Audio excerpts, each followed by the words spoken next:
ስለ ፊልሞች ካነሳሁኝ ላይ ቀር አንድ ዩቶፒያ የሚል ፊልም በኤአይ የተሰራ በአኒሜሽን የተሰራ ሙሉ ፊልም ካሲዮፒያ ስቱዲዮ በሚል አንድ የዩቲዩብ ቻናል ተለቋል እና ኢትዮጵያውያን ናቸው የሰሩት የአይቲ ባለሙያዎች የቶማስ ሞርን ዩቶፒያ ቤዝ አድርገው ነው የሰሩት እና እኔ ሊለቀቅ ሲል ነው ስለዚህ ፊልም የነገሩኝና ወደኋላ ተመልሼ የራሴን ብዙ አስተያየቶች ልሰጥበት ፈልግ ነበር። ግን አንደኛ የነበረው ጊዜ አጭር ነው፣ ሁለተኛ እንደ መጀመሪያ ሙከራ ምንም አይደለም ደስ የሚል ነው ብዬ በቃ ይሁን አልኳቸውና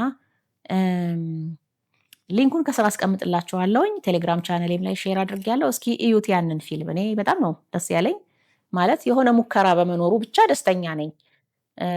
የመጀመሪያዋ ንግስት ኤልሳቤጥ የእንግሊዞቹ እንግዲህ ሲጀምር ገና ፊልሙ እሷ ስትናገር ነው የሚጀምረውና እነ ቶማስ ሞር ደግሞ ወደ ቄሱ ዮሐንስ ሀገር ጉዞ የሚያደርጉ አሳሾቻቸውን እንግዲህ ምን ልበላችሁ ከነሱ ጋር ሲነጋገሩ አይነት ነገር የሚመስል ትዕይንት ያለው ሆኖ ነው የጀመረውና ከመጀመሪያው በቃ ሳየው በጣም ነው ደስ ያለኝ።